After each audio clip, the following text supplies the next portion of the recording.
Welcome to Inland Empire Alive, bringing you issues, events, and perspectives from throughout San Bernardino and Riverside counties. I'm David Brady, and in today's episode, I'll be joined by Genevieve Aleman and her father, Jesse, a former concrete worker who transformed his outlook on life by starting a business selling plants. That's today on Inland Empire Alive.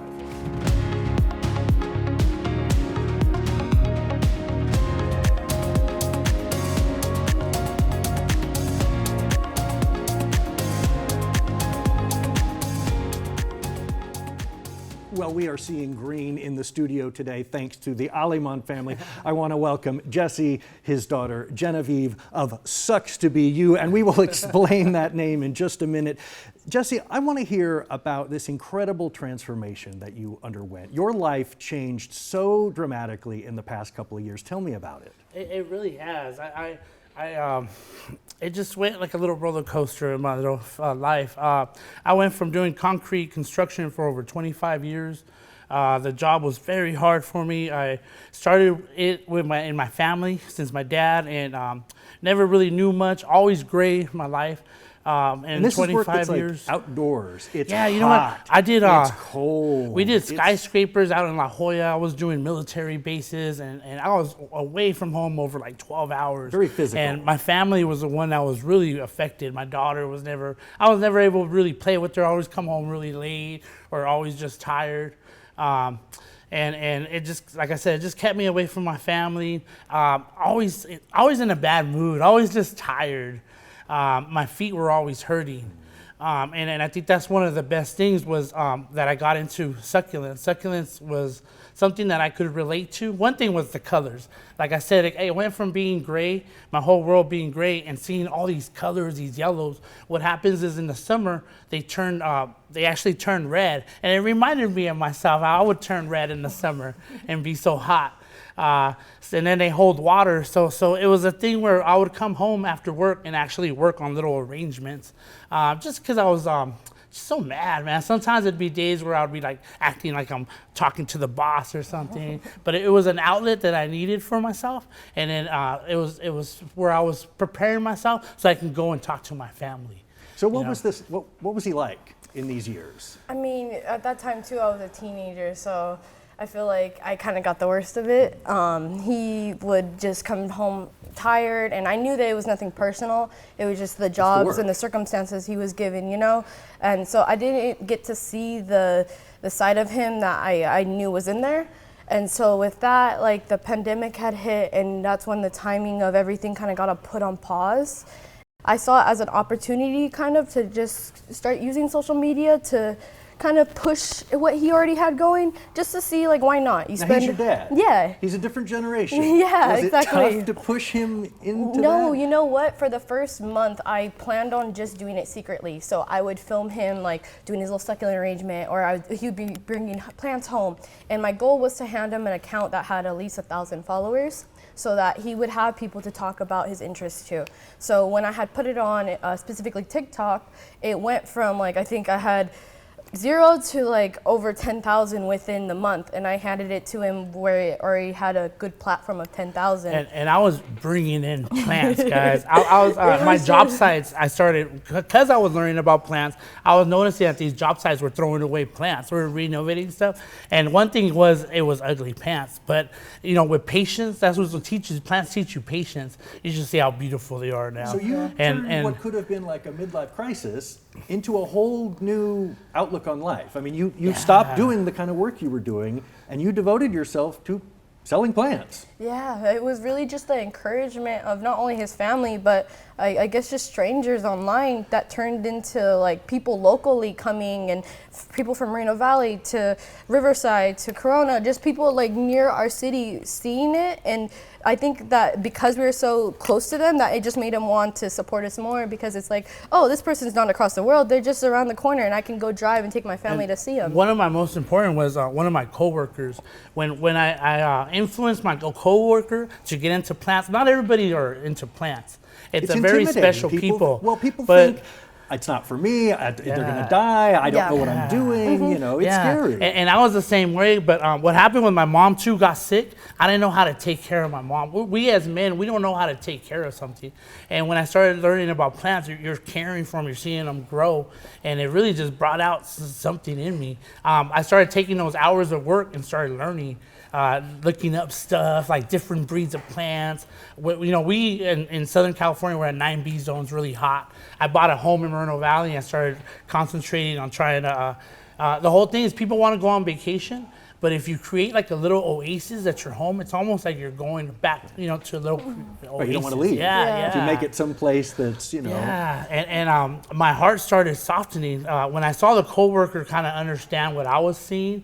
And then I started sharing with my brothers, my sisters. I saw that my daughter was having trouble too, and it was a way for us to bond, go different nurseries together. And at that age, it's kind of like they don't match. She's on her own thing, and plants were able to bond together. Well, that's wonderful. Yeah.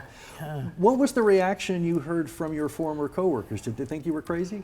I was the planta man, I was palma man. But they started seeing the reaction of what it was. Again, I went from being a really mean person, and it brought the happiness out of me. And I started sharing it with them. And now they send me pictures of their little gardens that they've started. Yeah, nature is just something that us as human beings, we need to be a part of. I think, and a lot of, go ahead. I think it's just the simplicity of it, of like just loving on a plant that you don't really have to, or you don't really need to take the consideration of, like what kind is it, or things like that. But when you choose to, that's what makes the difference, because you're putting in effort and you're putting in the time to care for something that you don't necessarily have to. But when you do, it's a rewarding feeling, because you're seeing it grow, and in the same process, it's helping you grow as a human, because you're connecting to something that a lot of these, and especially in today's society, there's technology, there's TV, like all these different things that we're always on the move. And to just kind of sit back and reflect and just love on something, it's beautiful. And that's the unifying source, that it's cool that we've met from little kids to like older people to middle-aged people, because it's just something that connects all humans together.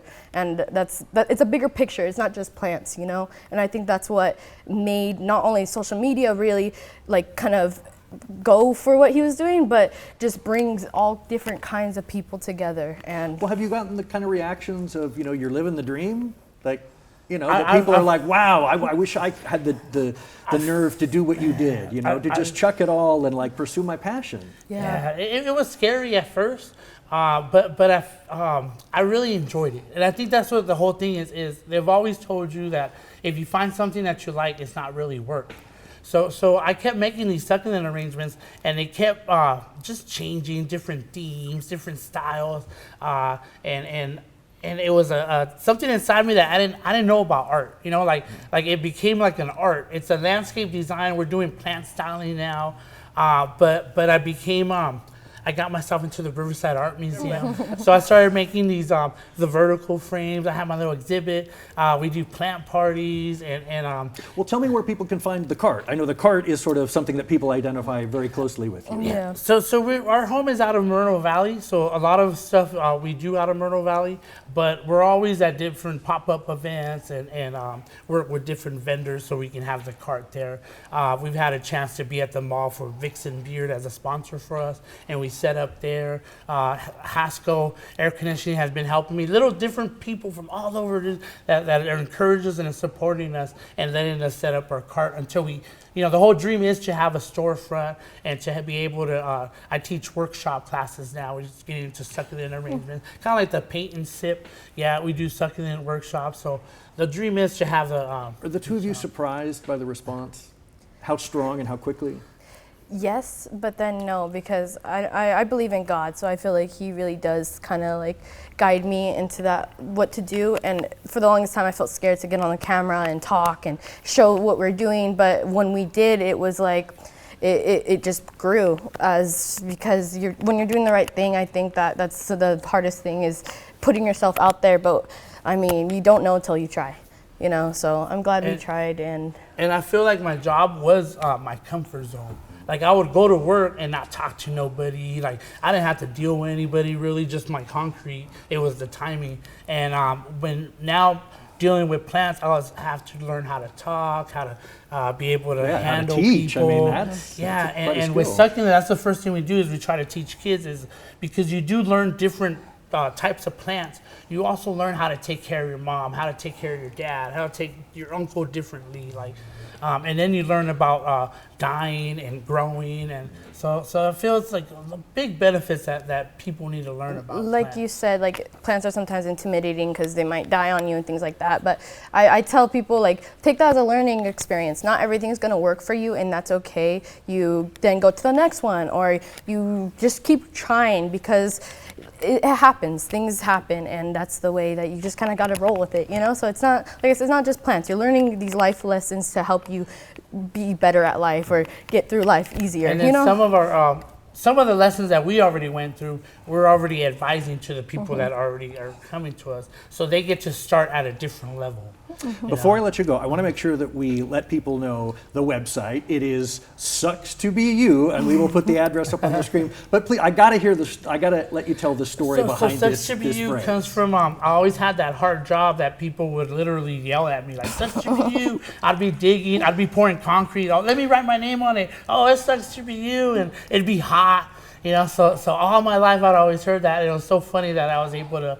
Oh, that's, I mean, collaborate that's with wonderful. succulents. You know, Yeah. what a Little great wordplay. branding that you were able to kind Yeah. of turn it on that. And so where can people find you? They can find you on the web. Yes. They can find you on Instagram. Yes, They can certainly find you on TikTok. How often are you posting on social I media? try to every day, at least Oh, wow. at least once a day. We go live on and we teach. And do Yeah, tutorials. I just learned that with that you have to treat it as if it was like people in your story, you know, like keep them happy, keep posting, be on. Yep. Yeah, we do. You have a favorite plant? It's the Monstera plant. I named myself after it. Monstera deliciosa. It doesn't become beautiful and mature till it gets older. So it kind of reminds me of myself. What are some of the challenges in cultivating plants here in San Bernardino, you know, Inland Empire area, where it can be really tough to get things to grow? Yeah, you really have to think about. We do live in a 9B zone where it's super hot. So if you're facing west, you are going to be going more into succulents and agaves and cacti. But there's so many beautiful plants that you can choose from. It's really the lighting at your house. The whole lighting deals with what kind of plant you can bring into your home. So it's You not a wanna matter of do- just you go to Lowe's, you grab a plant. You really have to Yeah. put some thought into, you know, where really- and Just how a it's little going to be, you know, fed by the sun, fed by water. Okay. Yeah, just a little bit of research is all it takes, and I think that's the biggest reason people they buy the one plant, comes home, tries to water it, and then it dies, and it's like, oh, I don't want to get into plants anymore. But it just takes a little bit of time to do that little research, and you learn from it. You know, Yeah, so it's very discouraging when you do buy a plant and it dies. But most of the time it's because you picked the wrong plant for the lighting in your house. So once you get that lighting, oh man, it's just so much fun. What advice would you give to any dreamers out there thinking about, you know, should I, you know, Just- ditch it all and I'm gonna be Nike right now, but just do it. You never know till Any you regrets? try. No, you know what? I wish I would have done it sooner, but then I wouldn't have became who I was, you know, the struggles and stuff. But the whole thing too is try different things. I never knew about trying different things. I never knew how much I loved plants. So I was very stubborn in my ways. So to try different things, that's something that I always Open your encourage. mind and just Yeah. do it. Well, Jesse, Genevieve, it's been a pleasure having you on. The business sucks to be you, but it does not suck to be you. It sounds like it is wonderful to be you. Thank you so much Thank you for for being having here. us. Thank you.